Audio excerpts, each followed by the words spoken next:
Bismillahirrahmanirrahim. Assalamualaikum warahmatullahi wabarakatuh. Alhamdulillahi rabbil alamin. Wassalatu wassalamu ala ashrafil anbiya'i wal mursalin wa ala alihi wa sahbihi ajma'in. Allahumma salli wa sallim wa barik ala sayyidina Muhammad al-Fatih lima ughliq wal khatim lima sabaq nasiril haq bil haq wal hadi ila siratikal mustaqim wa ala alihi wa sahbihi haqqa qadrihi wa miqdarihi al-azim. Allahumma anfa'na bima 'allamtana wa 'allimna ma yanfa'una wa zidna ilman bi rahmatika ya arhamar rahimin. Allahumma iftah 'alaina hikmataka wa anshur 'alaina min khaza'in rahmatika ya arhamar rahimin. Allahumma iftah 'alaina futuhal 'arifin warzuqna fahman nabiyyin wa ilhamal malaikatil muqarrabin wal hifzil mursalin bi rahmatika ya arhamar rahimin. Alhamdulillahi rabbil alamin. Alhamdulillah, tonight we are going to continue our class. I believe this is the 9th class, if I'm not mistaken, and perhaps I'll distribute to you the outline for those who just joined the class. Inshallah, we stopped at page 23 last time, and now we are on page 24. Inshallah, I will read this page and then we go to the translation. Bismillahirrahmanirrahim. May Allah raise the rank of our Imam Ghazali rahimahullah ta'ala wa nafa'na bihi bi'ulumi fid darain amin. Ayyuhal walad, yanbaghi laka an yakuna qawluka wa fi'luka mawfiqan lish-shar'. Izil ilmu wal amalu bil iqtida' lish-shar'i dalalatun wa yanbaghi laka alla تغتر بالشطح وطامة صوفية، لأن سلوك هذا الطريق يكون بالمجاهدة وقطع شهوة النفس وقتل هواها بالسيف رياضة لا بالطامة والترة. واعلم أن اللسان المطلق والقلب والمطبق والمملوء بالغفلة والشهوة علامة الشقاوة، فإذا لم تقتل نفسها بالصدق المجاهدة فلن يحيا قلبك بأنوار المعرفة. واعلم أن بعد مسائلك التي سألتني عنها لا تستقيم جوابها بالكتابة والقول. إن تبلغ تلك الحالة تعرف ما هي إلا فعلمها من المستحيلات لأنها ذوقية، وكل ما يكون ذوقيا لا يستقيم وصفه بالقول كحلاوات الحلو ومرارة المر لا تعرف إلا بالذوق. كما حكي أن عنينا كتب إلى صاحب له أن أعرفني لذة المجامع كيف تكون، فكتب له في جوابه: يا فلان، إني كنت حسبتك عنيا فقط، والآن عرفت أنك عنيا وأحمق. لأن هذه اللذات ذوقية، إن تصل إليها تعرف، وإلا لا يستقيم وصفا بالقول. That's the Arabic. Sorry if my Arabic is not that good. I'm also a student. Bismillah.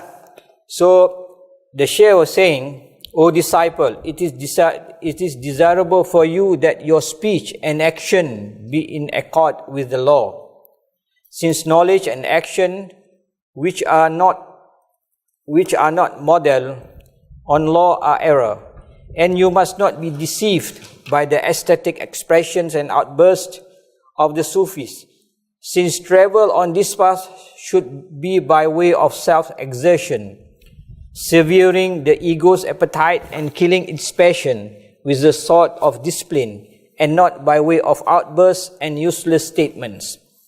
Know that the unrestrained tongue and the heart that is rusted over and full of negligence and greed are a sign of misfortune. And if you do not kill the ego with sincere exertion, your heart will not be animated by the lights of not niceness. Know that the answers to some of the things which you ask me are not brought about through writing and discussion. If you attain to that state, you will know that there are. And if not, knowing them is an impossibility, in that they pertain to direct experience. The description of anything to do with direct experience is not furnished through discussion, as the sweetness of what is sweet and the bitterness of what is bitter is not known except by taste.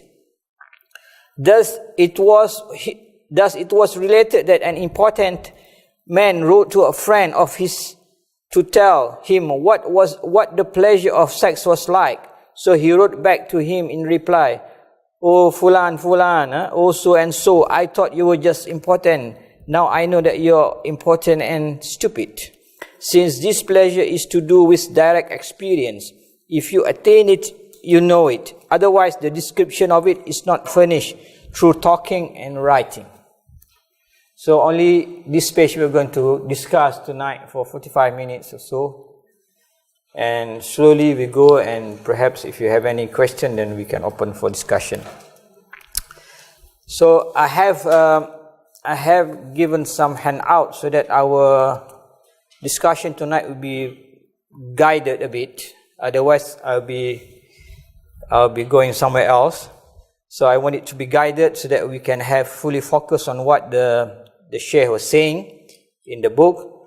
And there are many things here. I listed 5 main points here. Actually, there are more than that if you can see. There are even 6. I have not touched on the heart, but it doesn't matter. At least you can see here there are 5 or 6 points, main terms here. First, he was saying that all the page just now we discussed, action is in accordance with the law. When we say, last class we already discussed this. Whenever we say about Islam, you must follow what Quran and prophetic saying. There's no way for you to follow your own desire. If the Quran and Hadith saying that hijab is compulsory, for example, you say, no, I don't want to follow it, then you are not practicing Islam. Or if Islam says you have to not fast on Eid, for example. Imam Ghazali mentioned last class, you are not allowed to fast on the 1st of Shawwal, you are not allowed to fast on the first 10 of Zulhijjah and Yawm al-Tashriq. I want to do it. No, that's Islam is not religion based on your ideas, based on your conception, based on your own imagination, based on your own creation. You are not allowed that. We are not allowed to create anything outside what has been prescribed upon us. The Prophet said, "Sallu kama ra'aytumuni salli." Pray as you see me praying. You see me praying like that, you do like that. But then how come there are so many differences of opinion? That's fine. Within the 4 schools of mazhab, that's still acceptable. We have Shafi'i, Maliki, Hanafi, Hanbali. You can follow either one of them. They are both correct. Why? Because there are occasion the Prophet did like this. The other occasion the Prophet did like that. The occasion the Prophet did like that. So there are various occasions. So various school of thoughts, they take this incident as the strongest of all. So they follow this opinion. And another school of thought, Shafi'i, for example, they see that this is the strongest opinion, so they follow this one. So you don't argue whenever it comes to all the 4 schools of fiqh, for example. Because we have to know that in Islam, we discussed previously, when we talk about Islam, Dinul Islam, there are 3 things. There are 3 things that we have to know, 3 dimensions. One is, we'll call it pillars of faith, pillars of Islam. Okay, what do you have pillars of Islam? You have Shahada, right? Shahada. You have Salat, prayer. You have Hajj. You have Saum, fast. You have zakat, alms. Okay. So these are one dimension of Islam. And this dimension, it develops. It was never been there before during the time of Prophet, but it develops to become what we call now fiqh, and it called jurisprudence, whatever. So during the first century of Islam, there are so many Sahaba. I mean, not so many, but maybe a few of them, they have their own understanding. When the Prophet died, only a handful of the companions able to give fatwa. Only a handful of them. Can't remember, 10, 15 or something. So people go to Abdullah ibn Mas'ud, people go to Abdullah ibn Umar and so on. Some of them, the companion Abu Bakar, Umar, they ask for fatwa. What is this? We have problem because the Prophet was no longer there. So they wanted to have the answers. But they don't know what to do. But they didn't go to everyone. During the time of the Prophet, only very selected of them, very few of them that they are knowledgeable, that capable of giving fatwa. And it developed, Ibn Mas'ud and others, until at one stage, the remaining that reach us, only 4 major one. We have beginning with Maliki, he is the eldest one.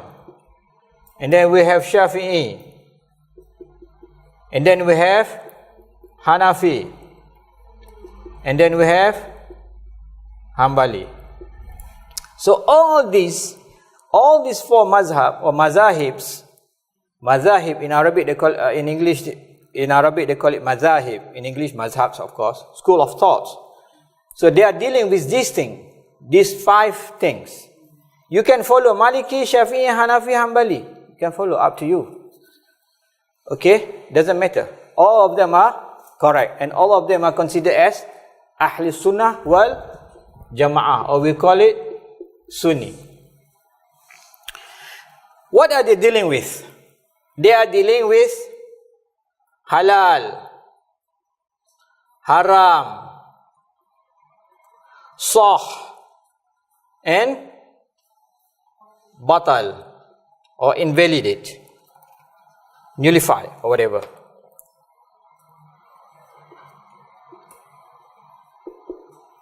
Do you find they're dealing with ikhlas here? No. Do you find they're dealing with riya here? Ostentation. You find dealing with lying here? You find dealing with talking bad about other people here? No. This is nothing concerned with the fiqh. It's not fiqh. When you are talking about fiqh, it is about halal, haram. Acceptable or not acceptable. Sah, batal. That's how you do it when it comes to halal, haram. And this is the most issues that people are asking. Apart from this, there are other things also. There are other things which we call it mu'amalat. It's also under fiqh.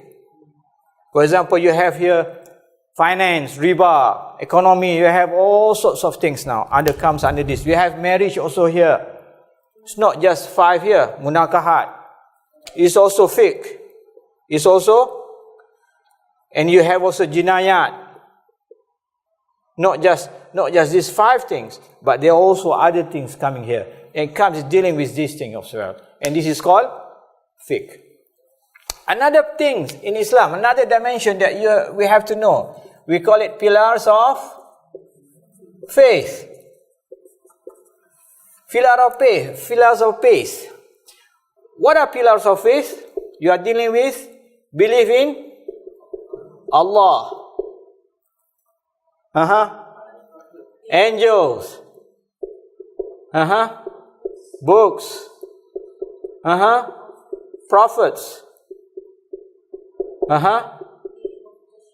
Day of judgment. Qiyamah. Put it that way. Qada and qadar. Or good and. So these are called pillars of faith. And this later on it develop, become now we call it aqidah. You call it Tawheed. You call it creed. You call it theology. You call it Usuluddin. You call it Sifat 20. And all those names, there are so many names. You call it Kalam, Ilmul Kalam. They are all referring to the same knowledge. The same knowledge. What is dealing this? This is dealing with faith. Your Aqidah. Your belief on the unseen. It's nothing to do with halal and haram. You don't talk halal and haram here. You talk about unseen. Hereafter, paradise, angels, torments in the grave. So you are talking here. All the unseen things you are talking here. And it is called creed. And there is one more dimension of Islam that always people neglect. That is called? That's called ihsan. The third dimension is ihsan. If you look at this, they have numbers, they have few things to do. This has something to do with your physical activities. Your hand, your prayer, your tongue, your wealth. This has to do something with your psyche, your akal, your mind. But this one, there's no pillars like this. It's just one sentence. An ta'budallah ka'annaka tarah fa illam takun tarah fa innahu yarak. You worship him as if you see him.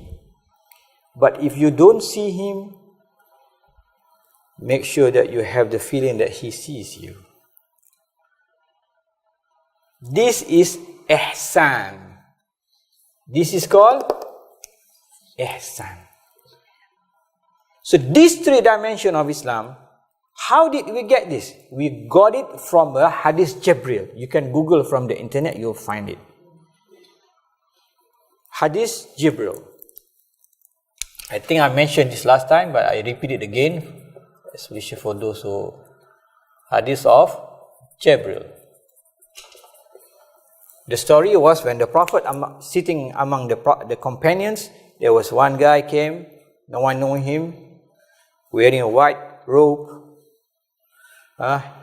black hair, no signs of dust, no signs of travels, and he sit beside the Prophet, in front of the Prophet, with his knee facing the Prophet, and he said, "Ma huwa al-Islam."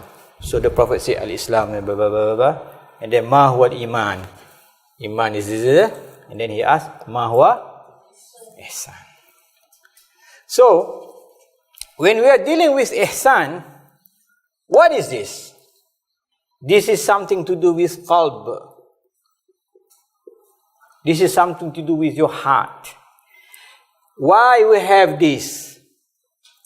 Because here you deal with ikhlas.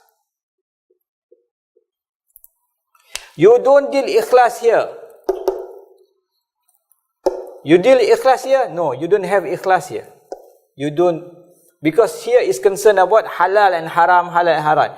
But if your prayer, if your zakah, if you're not ikhlas, then you have problem. Right? Now you pray, but your state of heart is not ikhlas. Your state of heart is not concentrate, khushu'.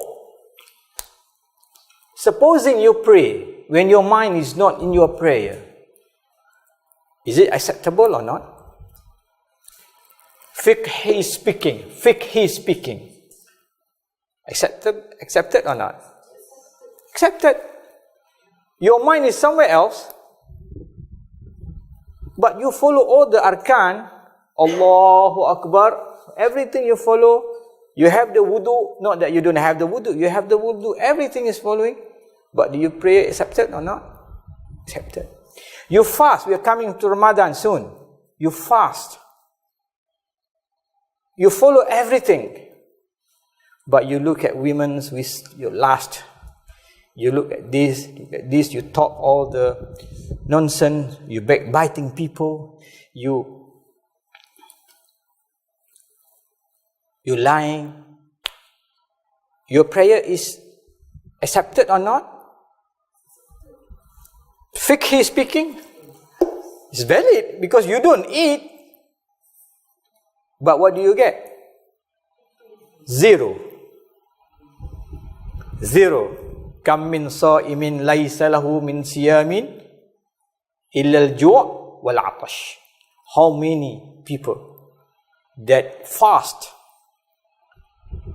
but what do they get? Hunger and thirsty. Why? Because they backbite others, they lie, they speak ills of others, they do this, because they don't protect their eyes. This is not discussed here and here, but it is discussed in the form of ihsan.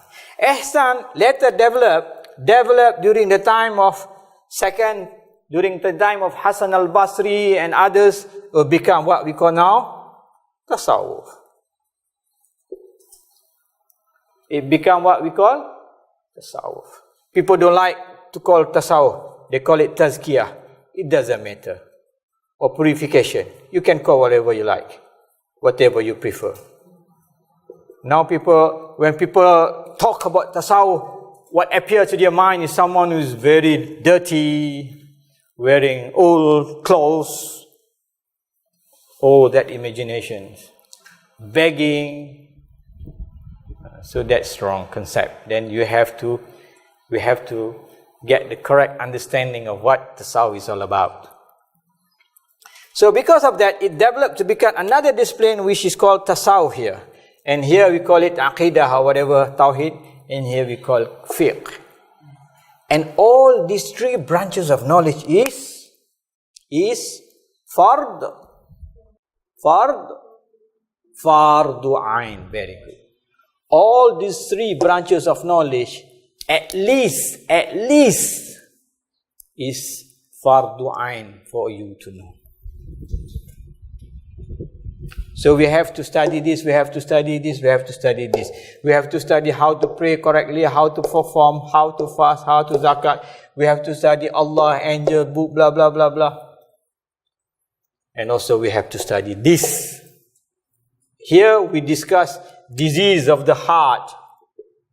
Diseases of the heart. What are the diseases of the heart? You have ostentation. What is ostentation? Riya. You have arrogant. Takabbur. You have so many other things. That is not discussed in here, but it is discussed under tasawwuf. It's discussed under tasawwuf. You have anger. You have envy. You have many other things here. Okay? So why did I stop here? So why did I come here just now? Where were we talking? Yeah. Okay. So what I wanted to tell you is that when we talk about Sunni, we must follow all this. Or either one of these. Okay? This, either school, we call it school. School. Or madhab in English. Follow either one of them. When it comes to pillars of faith, we in Malaysia and in this Asia, we call it Asy'ariyah. And there's another one, we call it Maturidi, but it's not here. It's somewhere like in the Morocco, India and Turkey, maybe they have this. So we are Asy'ari here. But both of them are Sunni. And when it comes to tasawwuf, we follow Junaid al-Baghdadi and Imam al-Ghazali. So, someone who is called Ahlus Sunnah wal Jama'ah is someone who follows either Maliki, Shafi'i, Hanafi, Hanbali in fiqh, plus having the Aqidah of Ash'ari or Maturidi, plus follows the way of Junaid al-Baghdadi or al-Ghazali. Then he is called a Sunni or Ahlus Sunnah wal Jama'ah. If you don't have this three combination, then you are not Sunni, or if you want to put it lightly, you are not mainstream Sunni. You might be Sunni in a way, but you are not the mainstream. Because the majority of scholars believe that these are definition of Sunni. You must have fiqh, you must have aqidah, and you must have tasawwuf. Aqidah, Ash'ari or Maturidi, tasawwuf, Junaid or Al-Ghazali, fiqh, or the four. Either one. So you know that the difference between Sunni and Shia, they are not like this. So Shia, they are not following us like this. They have different school of thought. So they are not one of them here. Only four of them. Okay. So when we say must be in accordance with the law, we are saying that you must follow either one of these, either one of this, either one of this. You don't invent it. If someone prays, he prays his own creation, it is invalid. It is invalid. Someone said, I want to pray like this. I don't want to face Kaaba, I want to face Baitul Maqdis. Because Jerusalem, because Al-Aqsa is too dear to me. So he's facing Baitul Maqdis. So that's not accepted. Okay? So you must follow either one of these. So that's what we have to be clear. First, the time's running very fast. And then Imam Ghazali says, and you must not be deceived by the aesthetic expressions and outbursts of the Sufi. Here, I want to go a bit here. Since we already come into Sufism here, you must know that there are two definitions of Sufism, or there are at least two school of thoughts on Sufism. I don't want to go into details because you don't have time and this is not a Sufi class. But at least I want to give you a gist of understanding so that you have some idea when people talk about Sufi, what are the Sufism. There are two schools of thoughts on Sufism, or there are two types. One is called intoxicated.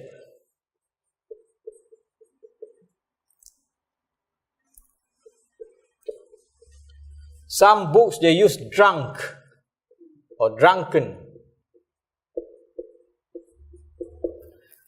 Another one is sober.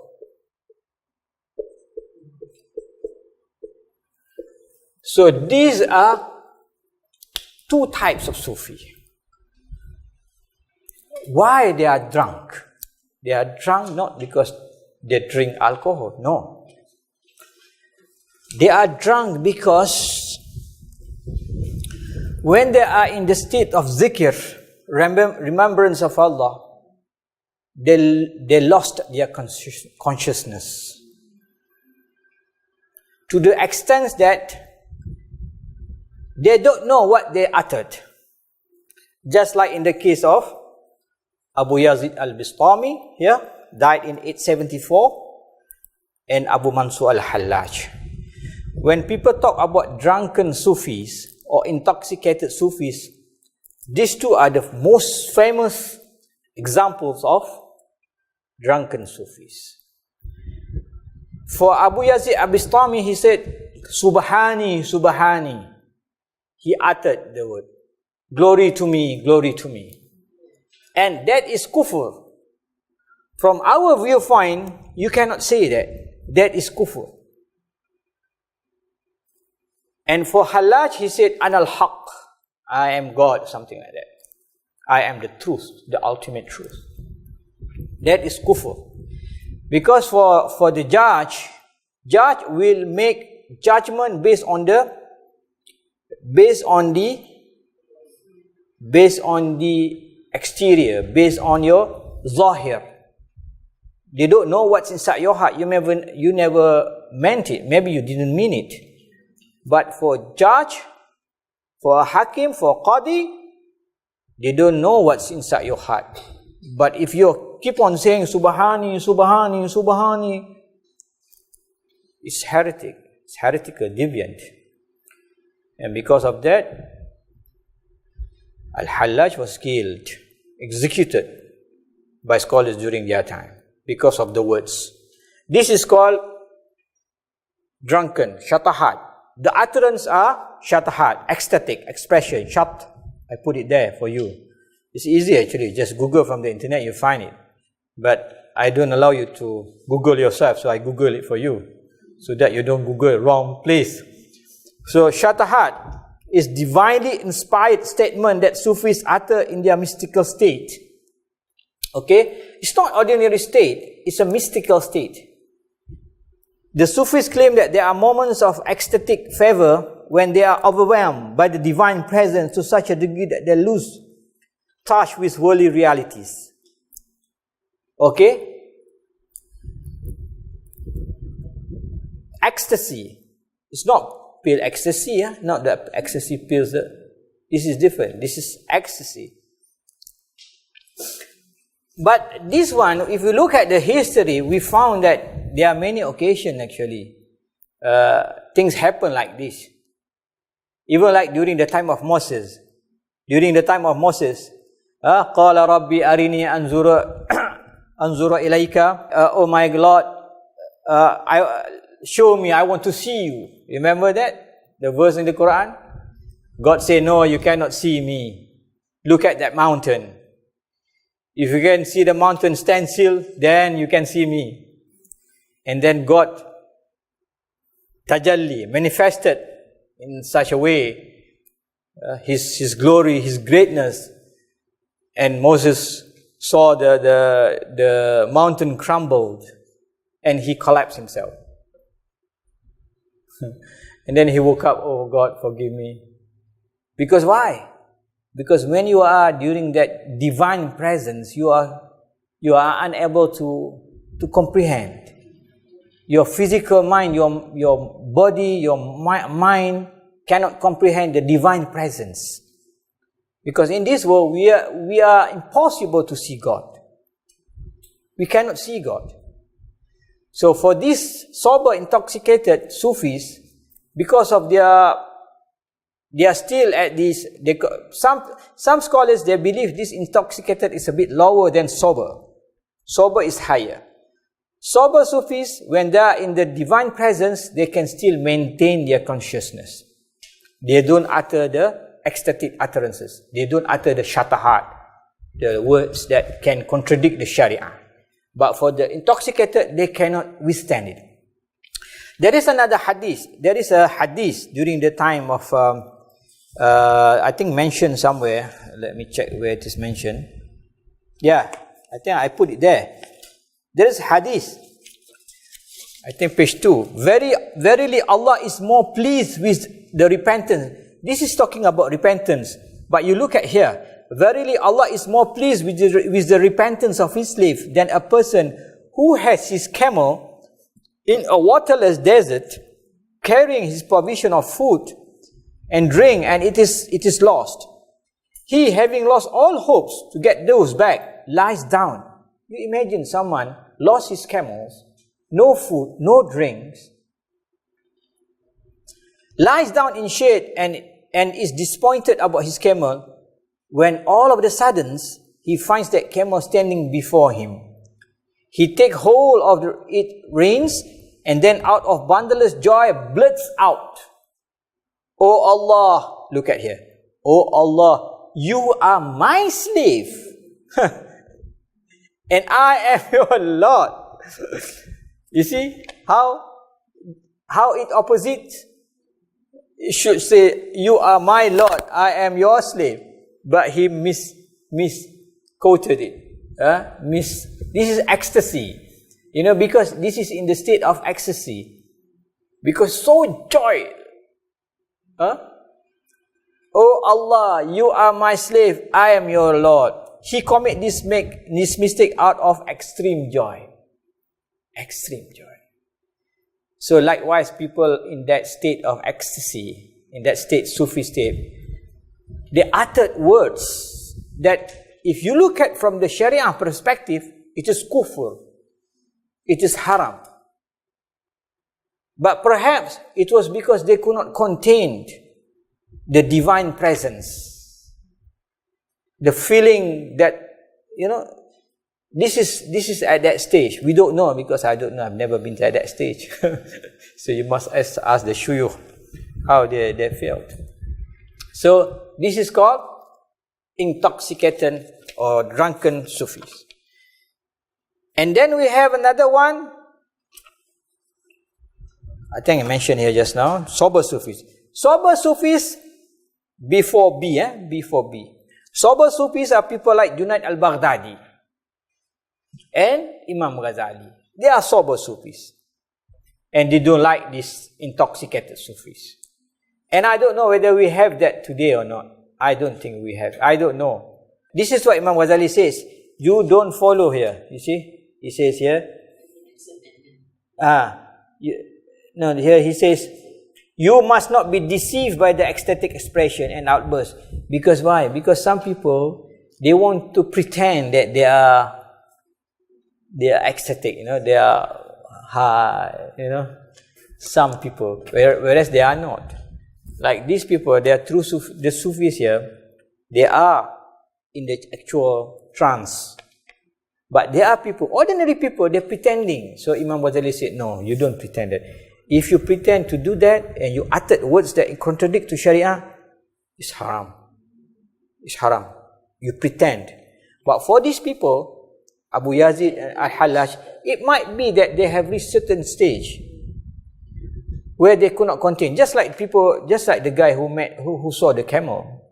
You see, just out of joy, you uttered something contradict to Sharia, but you never meant it.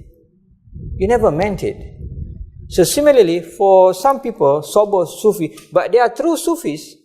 But of course, for a judge, when they see like this, they will kill you. Because it is fitnah to the community. It is fitnah to the society. There are Sufis like this. I mean, I'm not saying they are true Sufis. I don't think they have any other Sufi like that now. But there are types of Sufi like that. But not drunken Sufi, not intoxicated Sufis are deviant. They are not. They are not deviant. They are not deviant. But they create fitnah to Sufis. Because wahdatul wujud and all those stuff coming from these Sufis. Coming from the sober Sufis. The drunken Sufis. But for the sober Sufis, you don't find that thing. It's not mentioned explicitly.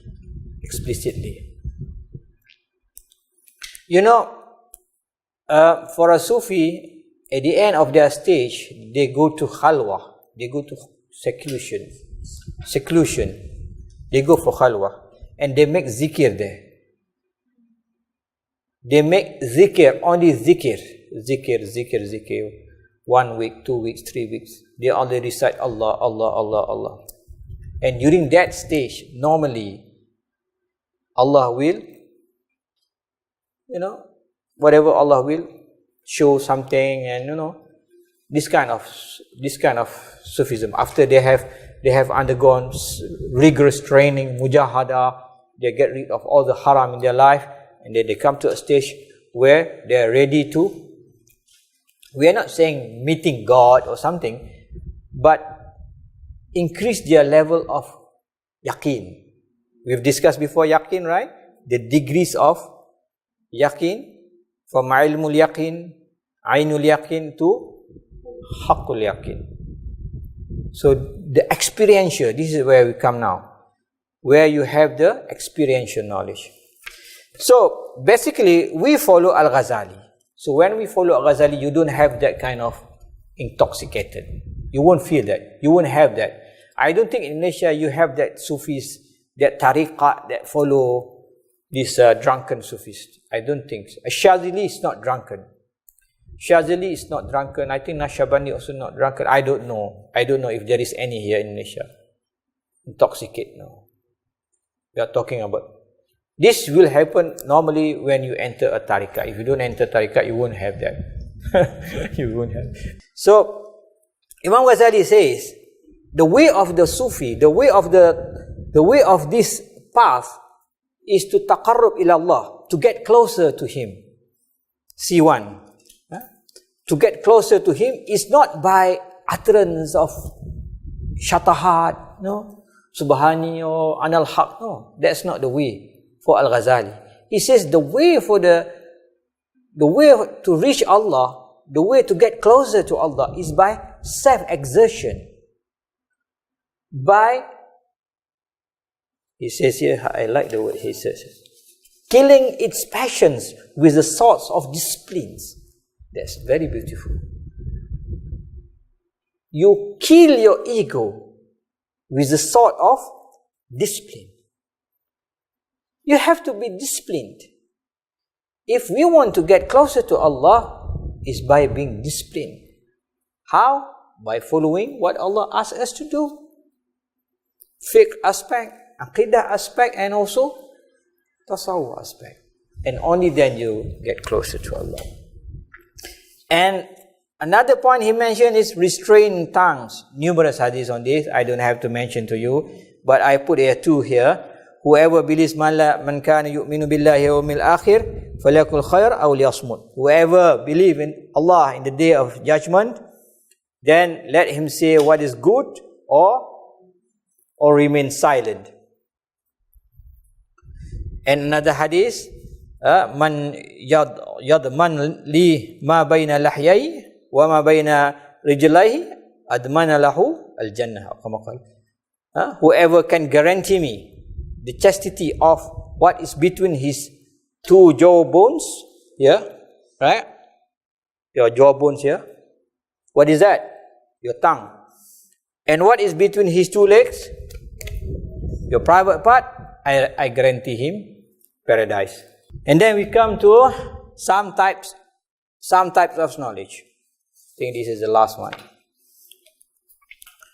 Some type of knowledge. There are several types of knowledge, It depends on how you look at it. Sometimes people are confused when we talk so many types of knowledge. It depends on what perspective are you looking at. If you are looking at from the perspective of obligation, then you have fardu ain and fardu kifayah. This is from the perspective of obligation.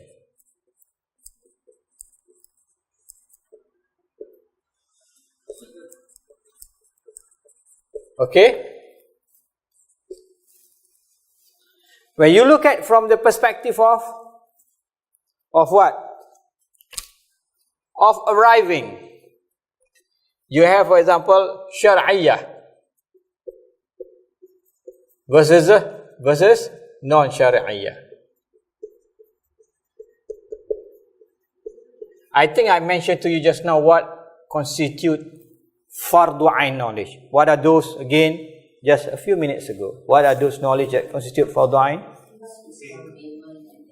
Exactly. And what are fardu kifayah? Other than that is considered fardu kifayah. Shar'iyyah knowledge and non-Shar'iyyah knowledge. Sometimes they use also revealed knowledge. Anyone from UAE here? No student from UAE? If you are from UAE, you have Islamic revealed knowledge, right? I used to teach there last time. So Islamic revealed knowledge. That kuliah is called Islamic revealed knowledge. Because it deals with revealed knowledge. When it comes to revealed knowledge, knowledge from God. Knowledge from God, revealed knowledge. Compared to knowledge not from God is called non-Sharia. Non-Sharia.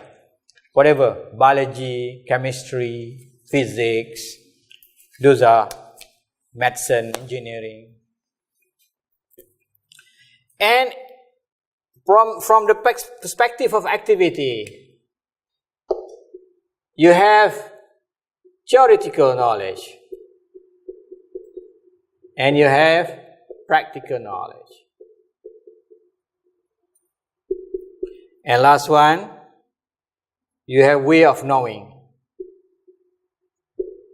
It's very difficult to divide this, to make into divisions, but this is how I try my best.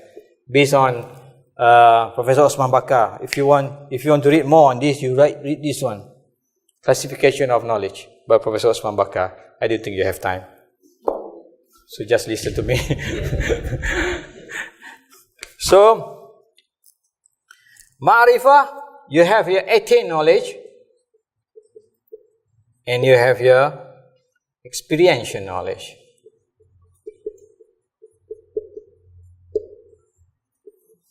So this is where we call it experiential knowledge.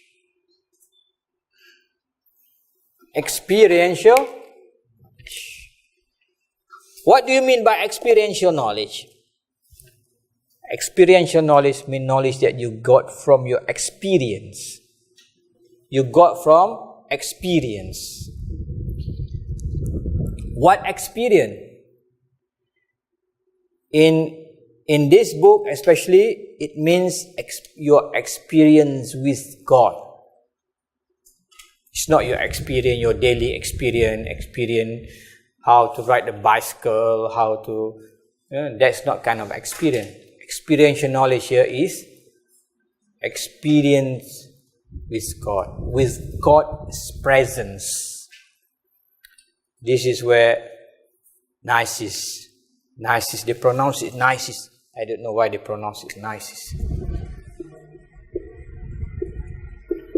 Okay, you have here, you have three terms here. They are all the same. They are all the same. So the highest form of knowledge is Ma'rifah. The form that you get direct experience, direct knowledge from God. This is what Imam Ghazali says, ilmu ladunni, ilmu, that kind of things. Wallahu a'lam. We don't know because we have not experienced that. So don't ask me so much on this thing. I'm just telling you from a book that I read, from various books. But if you want to know what is this knowledge, be yourself one of them. One of the saints, wali. Because only a wali can have that kind of knowledge. Okay?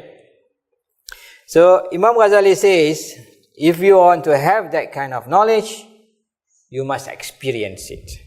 So he cited here very interesting how someone wants to know the pleasures of having with his wife. Then the friend said, I thought you are just important, but more than that, you're stupid.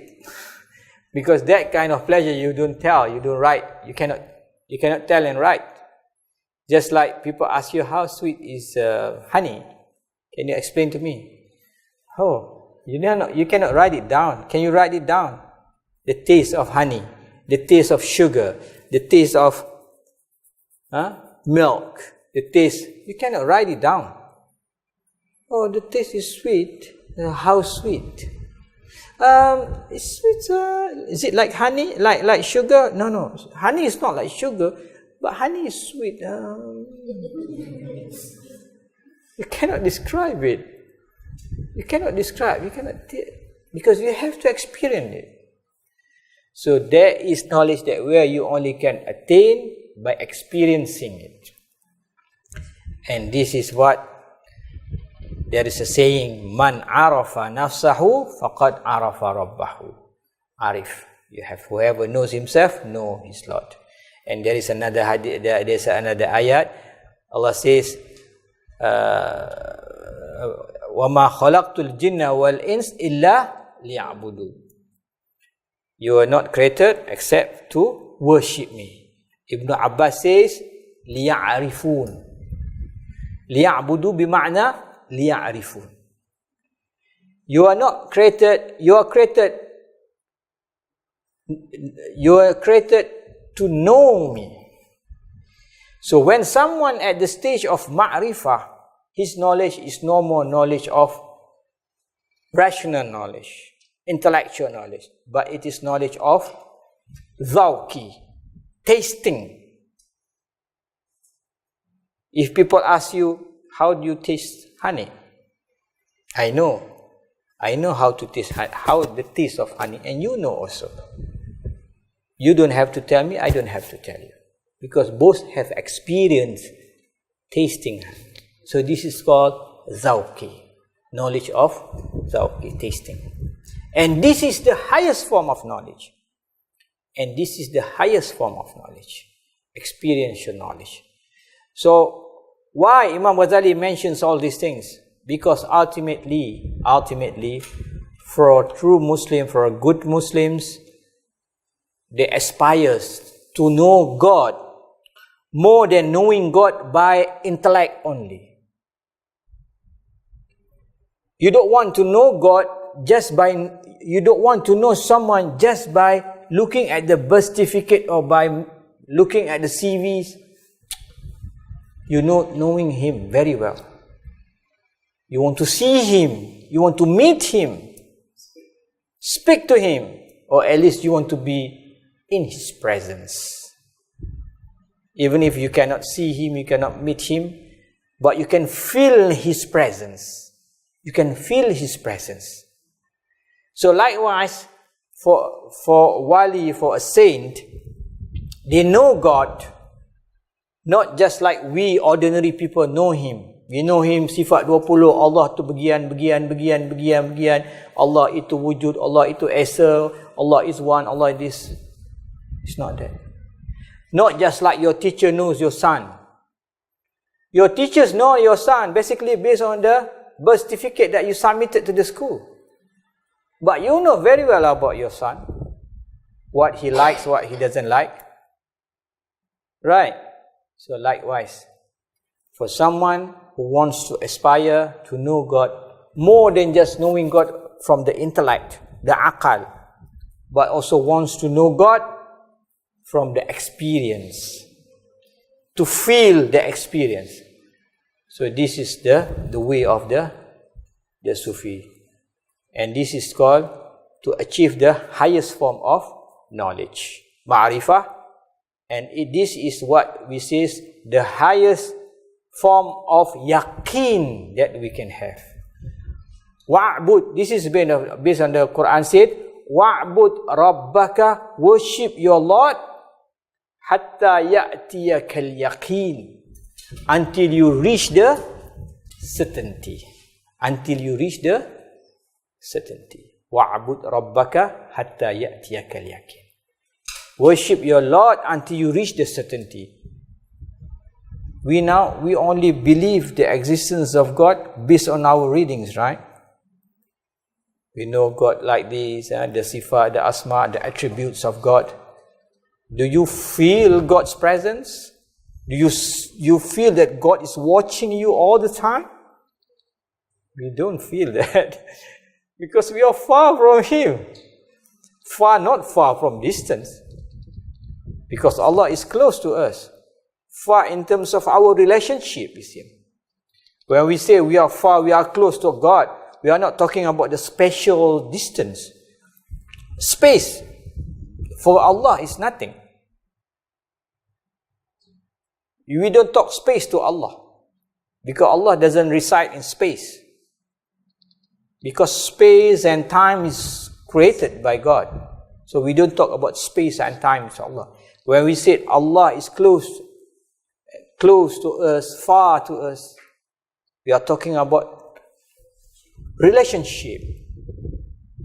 Close close friends. We don't say he's my close friend when he's just sitting beside you. Even if he's in London, he's still my close friend. Like, because it's not close in terms of our physical relationship, but he's close because of my closeness to him. Basically, we have touched a bit on the Sufism. I hope you are not confused. You are not confused. It's a little bit complicated when it comes to Ma'rifah, Nisis, Irfan. Irfan is term used in Persian actually. Persian and Turkey, they don't use Ma'rifah, they use Irfan. Okay, in English they call it Nisis. It is a Greek word originally. So I think that's all for the time being, insyaAllah. For next class, can we continue with page 22? In the meantime, that's it. InsyaAllah. Aqulu qawli hadza wa astaghfirullah al-azim alaikum. Assalamualaikum warahmatullahi wabarakatuh.